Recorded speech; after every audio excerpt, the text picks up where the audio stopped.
Hello, everybody. Welcome back to another edition of Sportsbook Confidential. My name is John Sullivan, and I'm coming to you live from the FingerLakes1.com studios in Seneca Falls, New York. And this little show here is to help you learn and grow as a sports bettor. And we got an interesting show for you today. We have baseball's All-Star break is almost upon us, so we have interesting quirks in the schedule. We're going to talk about three-way betting, and there's a specific reason for that, and we'll get to it later in the show. And, of course, we'll have Week 3 of the CFL football, which is going very differently than I thought it would so far. So we'll take a look at those games and see what shakes out there.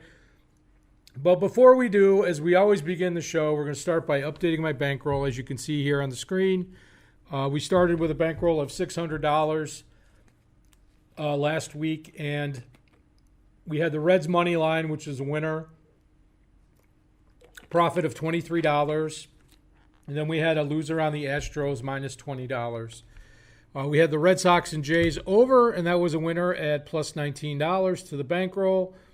And then we had the BC Lions, which was a loser to the Edmonton Eskimos, minus $20. And then we had the Argonauts on Saturday, or I think it was Sunday, plus 3.5, and they lost by about 50,000 points. I think it was 64-6 or something like that, minus $20.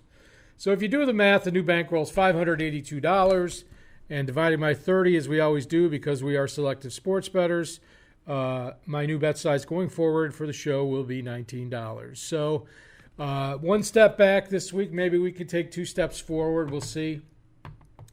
But before we get to this week's games, let's start by talking about three-way betting. And for those of you that are not familiar, beginning sports bettors, you might not know what three-way betting is. Well, that's why we're here.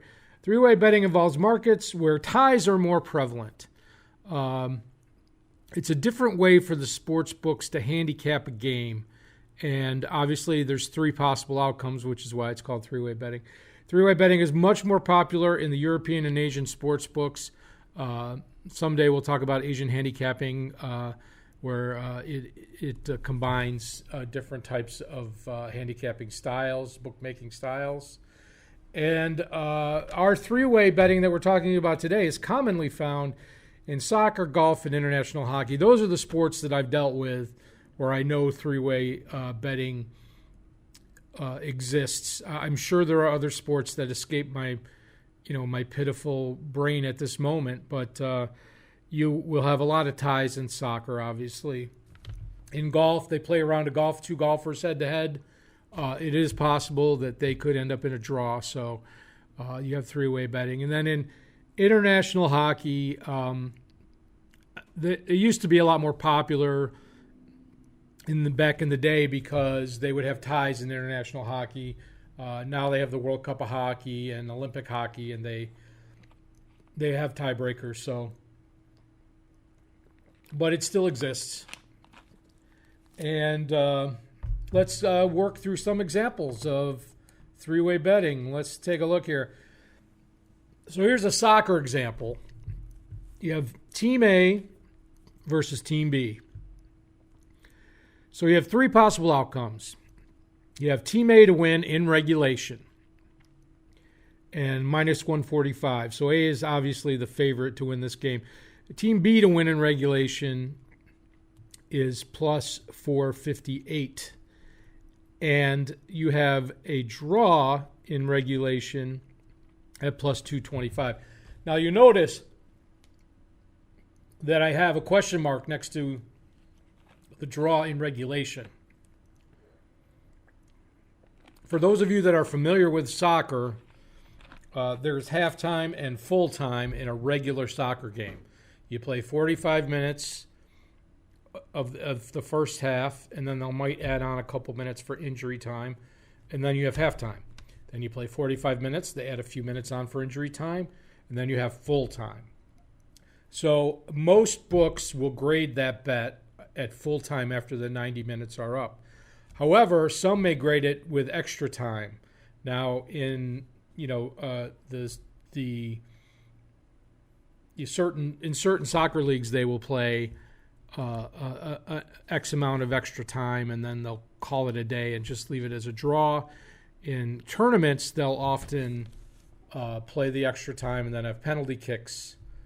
So you have to make sure if there's a three-way betting on your game that you know when that bet will be graded. Usually, most of the time, all three outcomes are graded at the end of the 90 minutes, what's known as full time, after the injury time. So just be sure if you are going to bet three-way line that you know exactly what the rules are. And then here's example 2, golfer A versus golfer B, and we've talked about three-way golf matchups. You have A to win plus 108, B to win plus 256, and draw. So if they're tied after,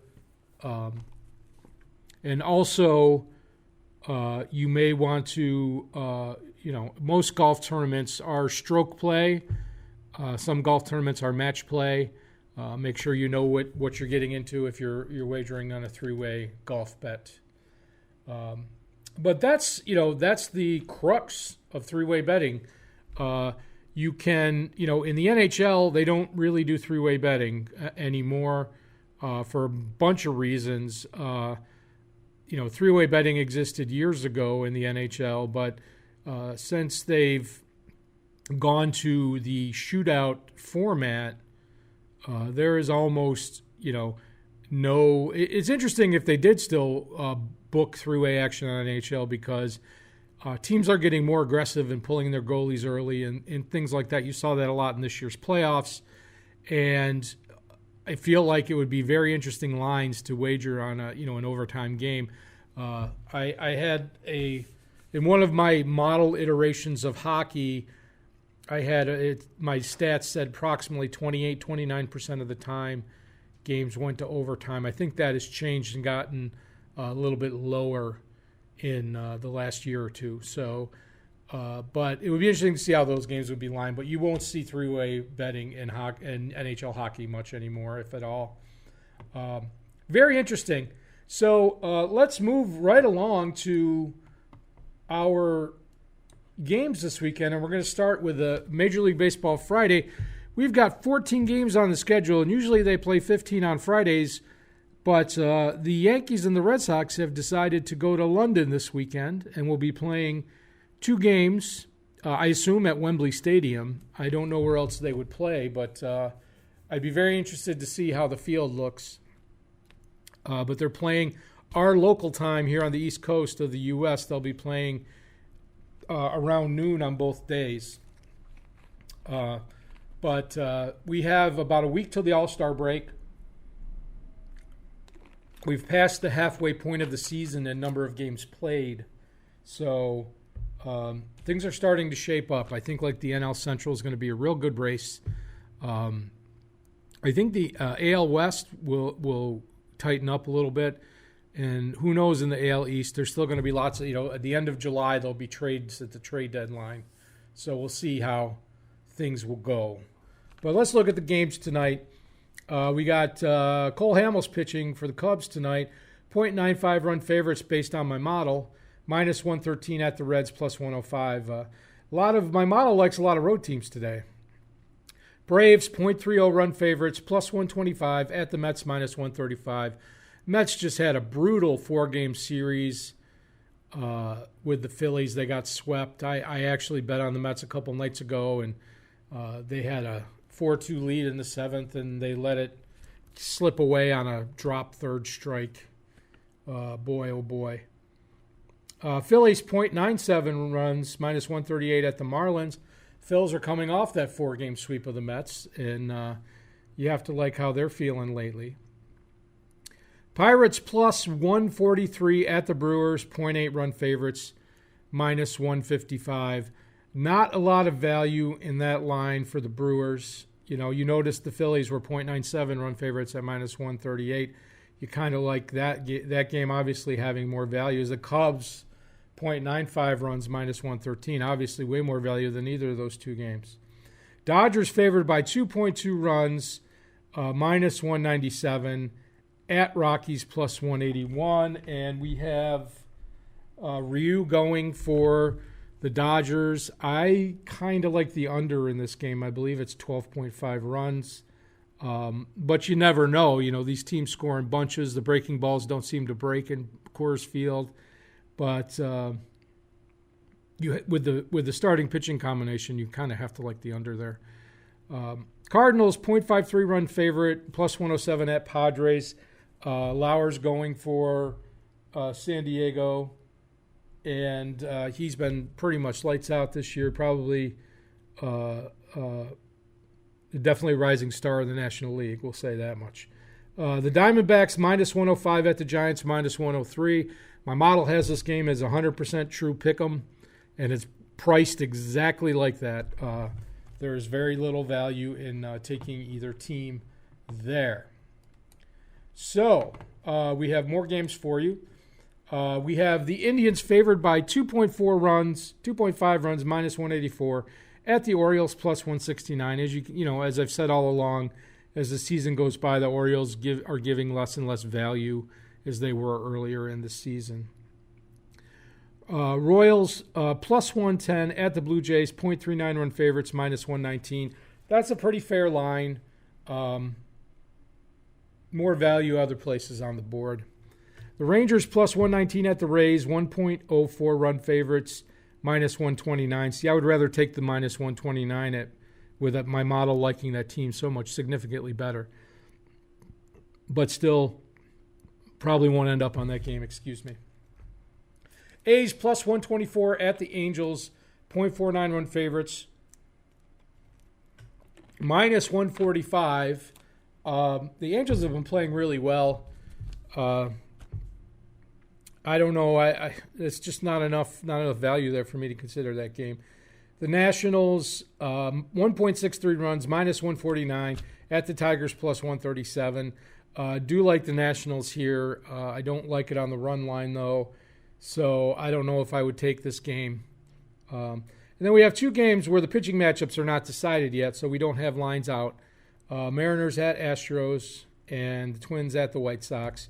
You would think the Twins would be heavy favorites there, and the Astros probably moderate to heavy favorites.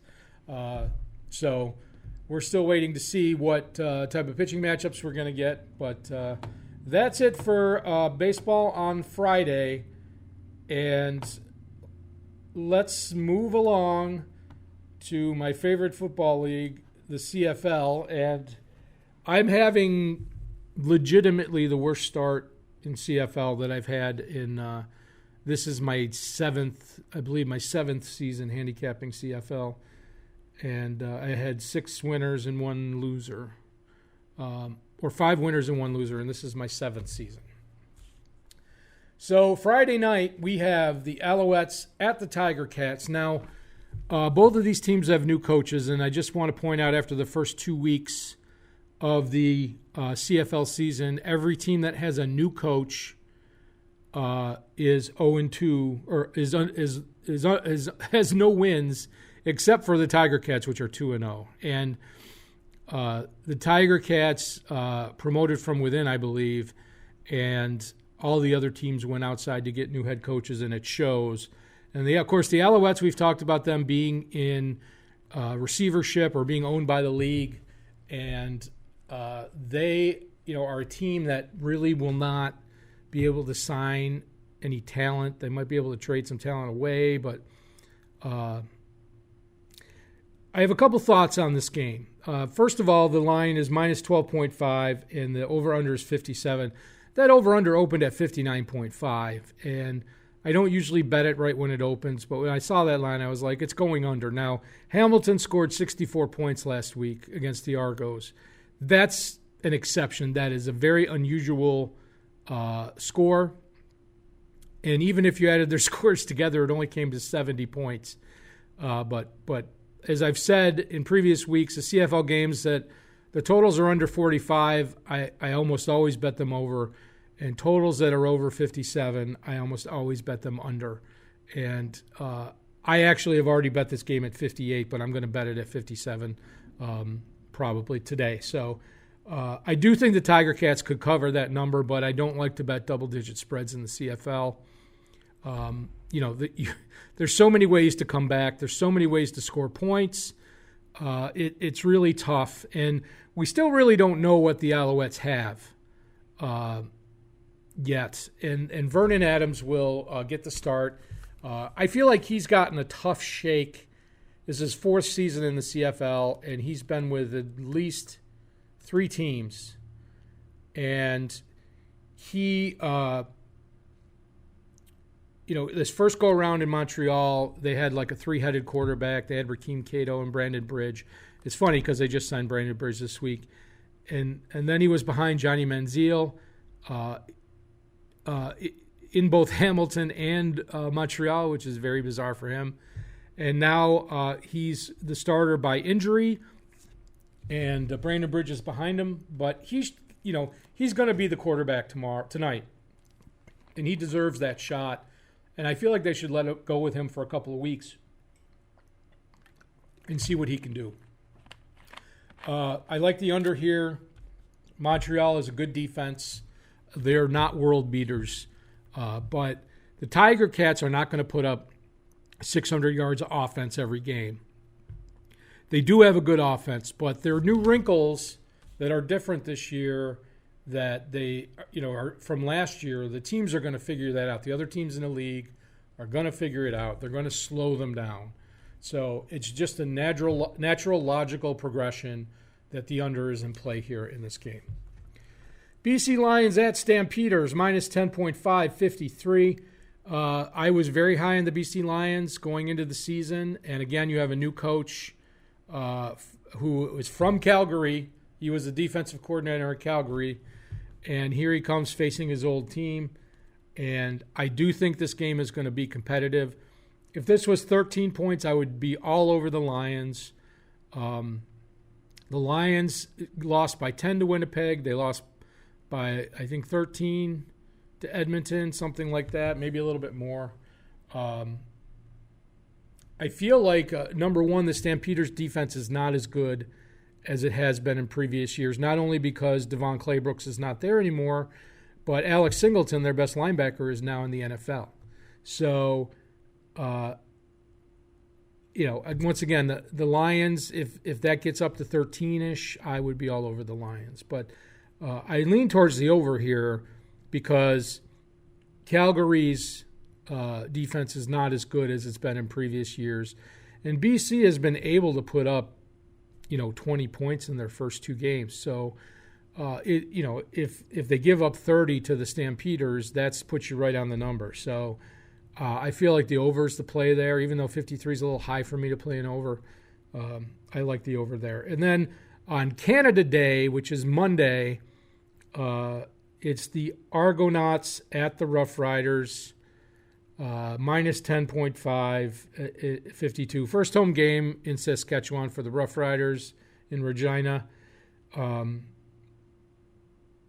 We really don't know what we have with the Argonauts. I thought James Franklin would have a bounce-back year this year, but he showed me nothing in that first game. And they have a new coach, and it's a work in progress. Boy, they got Chris Rainey and James Wilder in that backfield. And they have James Franklin, who's a good running quarterback. The question is, can he throw a deep ball? Because he checked down all year last year, and once teams figured that out, they were just smothering him. They were all over it. So it's really tough. It's really tough here. Cody Fajardo played an excellent game against Ottawa. I feel like he's got a really good matchup here if you're a fantasy guy. 10.5 is a lot of points. And Saskatchewan has a really good defense. So I would kind of lean under on this game. 52, if that was 55, I would say definitely under. 52 is just not in the range where I want to go on either side here. So that game is Monday. So if you're looking for something to do on Monday, there you go. You got your afternoon Canada Day game. So after my 0-2 CFL last week, let's see if I can win one this time. But before we get to our picks, let's take a look at something else going on today. It's the Women's World Cup. And this is exactly why I wanted to talk to you about three-way betting. Because here is the line on USA versus France. Now, for those of you that haven't followed the Women's World Cup, I think most of you realize that the USA is one of the world powers in women's soccer. and they are the prohibitive favorites to win the Women's World Cup. But France is the host nation. They're hosting the World Cup, and they are the number 2 favorite, the second favorite to win the World Cup. But unfortunately, these two teams are meeting in the quarterfinals today at 3 o'clock. And that is the first time that the host nation and the favorite have met in a World Cup. So it's the knockout stage. So one of these teams is going home today. And we have, as a 3-way betting line, we have USA at plus 125, France at plus 247, and the draw at plus 225. And now the draw could be very attractive. This game is going to be tight. I feel like there's going to be a lot more defensive strategy, at least until the first 90 minutes. I don't think either team wants this to go to penalty kicks, but you may see, obviously, if one team scores early, you're going to see a definite pullback. Most of the experts that I follow that are into this sport say they're leaning under in this game. I cannot give you any. I have no modeling. I have nothing to go on. I'm just talking about the game as a fan. So I wanted to point out to you that you can also, if you don't like 3-way betting and you say, I just want to pick the team that's going to win and move on. Well, you can do that. You have France to advance at plus 142 and USA to advance at minus 160. So you can see the USA is the prohibitive favorite, to move on, assuming that. But at the same time, France to win in 90 minutes at plus 247 doesn't seem like that a super high number. So, I feel like the draw is the play there. 225 if the game at 90 minutes, if the game is tied, at 225 for the draw, I feel like that might be the play. I don't think anybody likes to bet on a draw happening, but that would be my play if I were to bet on soccer, but I probably will not. So to wrap things up, let's show you my picks. We have the Dodgers and the Rockies under 12.5 minus 103. And I hate betting it under in Coors Field. You just never know what's going to happen. The Dodgers could put up 18 runs by themselves, but the pitching matchup tells me that this should go under. And I hope it will, but my model says it's going to go under, and I like to bet with my model. So I'm going to take the Nationals minus 1.5 on the run line, and that's plus 103. I feel like they got a great matchup against the Tigers, and their bats have been waking up. And then we have the Braves I'm picking on the Mets tonight. Braves against the Mets, Braves plus 125. The Mets are in disarray. They had that big problem with their manager and Jason Vargas in the clubhouse, and there's a lot of discord going on in the Mets clubhouse, and it can't help. And moving on to CFL for this weekend, tonight we've got the Als and the Ticats under 57, minus 107, and then I feel like that game, I had it at 58, so I feel so much better at 58, but scores have got to come down. It's just not teams. Their average scores are not going to be 60. That's just I've followed this league for 10 years, and average scores are a little bit lower than that. However, I am going to take the over on the Lions and the Stampeders on Saturday. I'm looking forward to that game. I feel like people are going to realize that the Stampeders are going to come back to earth, even if they win this game, is that they're going to be a beatable team, and they're going to be a beatable team at home, just because their defense is not as sharp as it used to be. Still kind of figuring out who the best teams are with their special teams, with their return games. Calgary always seems to find a good returner. We'll see what happens there, but not picking any spread games this week. But hopefully we'll get some wins and move up in the bankroll. So that's going to do it for the show today. Thanks for watching, and I'm going to play the outro music for you, and let's get some winners. Take care, everybody.